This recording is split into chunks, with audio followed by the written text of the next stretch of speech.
Welcome back to the Shoulder Spotlight podcast. I'm your community leader and host, Adriana. Today we have with us Niki King. Hi, Niki. Hi, Adriana. How's it going? Good. How are you? Doing well. Good. So, for those of us who don't know who Niki King is out there in our shoulder community, tell us, who is Niki? So I am a very lighthearted and playful individual that also can get deep and serious in the next moment. I'm very passionate, fiery. I think people who know me would say that I'm honest and genuine, authentic, vulnerable, that I speak my mind and I keep it real. I'm really passionate about healing generational patterns and unhealthy, dysfunctional behaviors in my personal life. And I am a huge advocate for self-worth. So my mission is to help people understand the importance of valuing, respecting, honoring, and believing in the self. And really, it's important to me that people learn that internal safety, like how to create safety within the self. And I think in order to do that, there has to be a lot of self-discovery and learning how to express oneself, set boundaries. Just like identifying someone's wants and needs, my individual wants and needs, and learning how to communicate those things. So this year, I'm really wanting to officially come out as an empowerment coach. And I've been in that realm doing that type of work, but was unpaid for a while. And now it's time to put myself out in the world in that role. So that's me in a nutshell. What about Sholder inspires you? Yeah, there's a lot, I think, that's inspiring about how Sholder works. I really enjoy the structure of it. And I think the arc keeps it very simple. I've appreciated being able to have the beginning part where you're creating that container with a client, with a sharer, and then to have the settling in piece where we're both getting present, and then that exploration phase and the anchoring and the getting rooted and then empowering. I think it's such a simple format that's easy to follow. And yeah, I really appreciate that in that structure. Yeah, I enjoy the settling in piece as well. I often find that, I need it just as much as the sharer. Yeah, absolutely. Yeah, it helps me even help them explore, Mm-hmm. Yeah, it helps me to get out of my own head and get present, and whatever I'm doing beforehand, running around trying to get set up. I appreciate that piece. And I also, a lot of my sharers have been wanting to do the visualizations or body scans and have appreciated that. And so there have been times where I'm like, oh, this is taking up quite a bit of time. But that's what's necessary to just that piece of embodiment and getting into the present moment in my body and in the sharer's body, I think is such a beneficial way to use the time. So why did you choose to be a shoulder? I didn't choose to be a shoulder. The shoulder chose me. Yeah, great answer. I really honestly felt like there was such a yes around it. Someone mentioned it to me because she thought it would be a good fit. And once I read about it and had connected with Rhett initially, I was like, oh my gosh, yes, this feels so good. I didn't know that there was something out there that wasn't considered coaching or therapy, but yet it was right in alignment with the things that I am passionate about doing, and can offer, but don't have the certifications. So I think that I've already received so many gifts from being a part of this community, and I think there's a lot more to be revealed. But I really do feel like it was like a universe, like message or higher power coming to me and saying, you should do this. Like for whatever reason, wherever this leads to, just keep following it. And I felt that way from those initial conversations. I also talked to Mark, which is also a pleasure. And then doing the training and meeting the people there. And yeah, since then, so. What draws you to and keeps you involved in the Sholder community? I think the community itself was really what I was drawn to.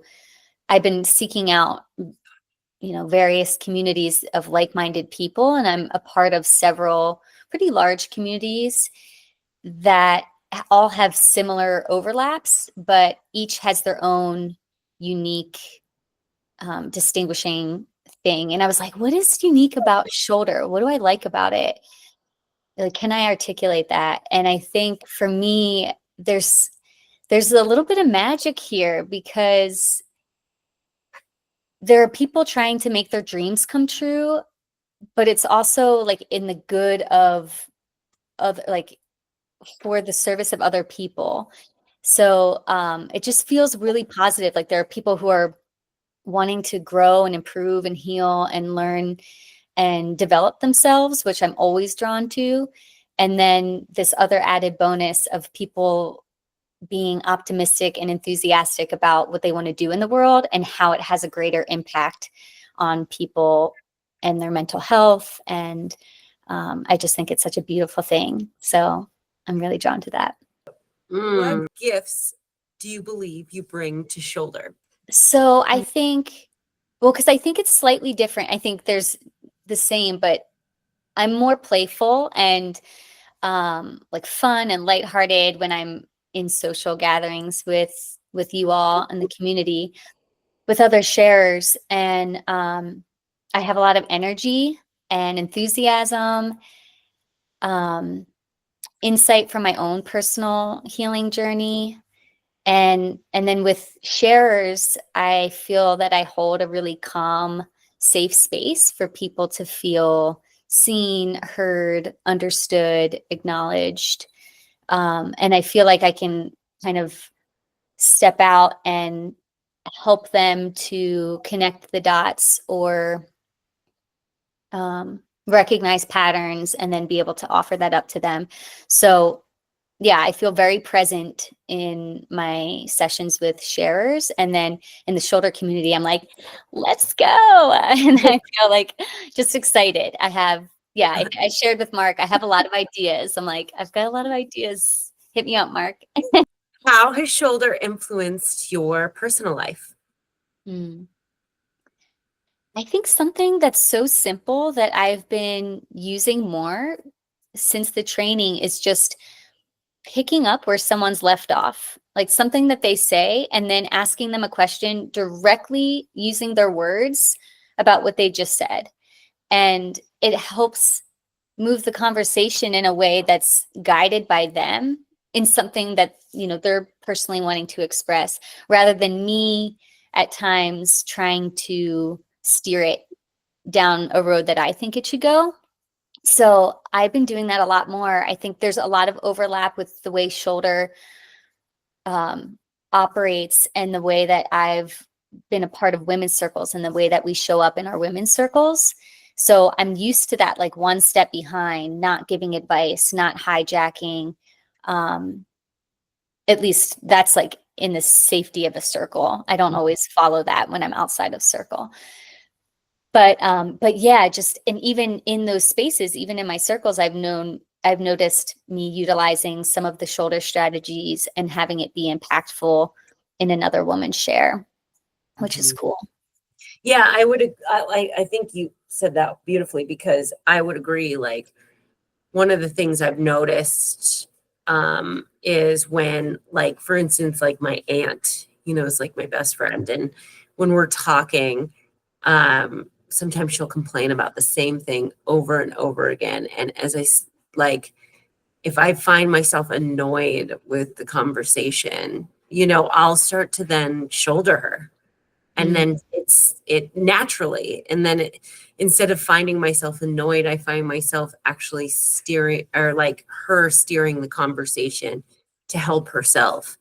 And it's interesting, just like picking up some of the things she's constantly saying and reflecting it back to her, in a loving, kind way, obviously, not like throwing it in her face or anything like that. Yeah, no, I totally resonate with that, especially with family. I did it some with both my mom and my dad over the Christmas holiday, and I felt like it was impactful. Whereas before, I might have the temptation to like point out where I feel like, well, Dad, here you're talking about the same thing, or you're doing this, and instead I was just hearing him and allowing him to communicate, and again allowing him to steer the conversation, as you mentioned. So it is like a really healing, practical thing to put into place, especially with those difficult conversations with family for me. Yeah, absolutely. All right. Well, if you were to leave the shoulder community tomorrow, what insights that you learned through shouldering might you take with you? Or through the shoulder community? Yeah, I think that what being in a session has taught me is this: it's really about surrendering and being present.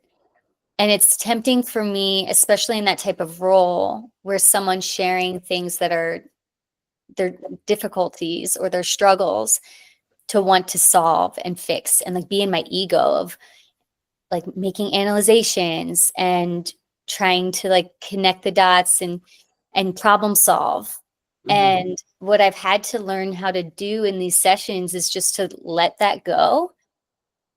Let go of the need to know like how it's going to unfold, even in our session, and let go of the need to control it, and just be fully present with that person and trust that like the process and the arc and is just going to work itself out in whatever way it's supposed to. And so I think, I just think that being present is a selfless act. And it's hard for me to stay present. I'm in that thinking mode and trying to, problem solve all the time. So I think, just being, for me, it's like about being in that state of humility and equality of like, I'm just here with you on this journey to like witness you and offer things when I can. And there are times that I pop out of it, to try to put things together that they might have mentioned earlier in the session, but like really trying to be as present as possible. So that's what I've learned, I think. Awesome. That is beautifully said. Well, thank you so much for this opportunity, Niki, to highlight you in this month's Shoulder Spotlight podcast. We really love that you've joined our community and look forward to how you integrate yourself into Shoulder as it unfolds in 2025. Thank you so much, Adriana. It's an honor to be here. And I like admittedly feel nervous. I'm pretty outgoing, but today I'm like a little nervous. So I appreciate the restarts, hopefully. Yeah, absolutely. Though this might stay in, but well, we'll see. Okay. All right. Thanks, Niki. We'll talk soon. Thanks, Adriana. Okay, take care.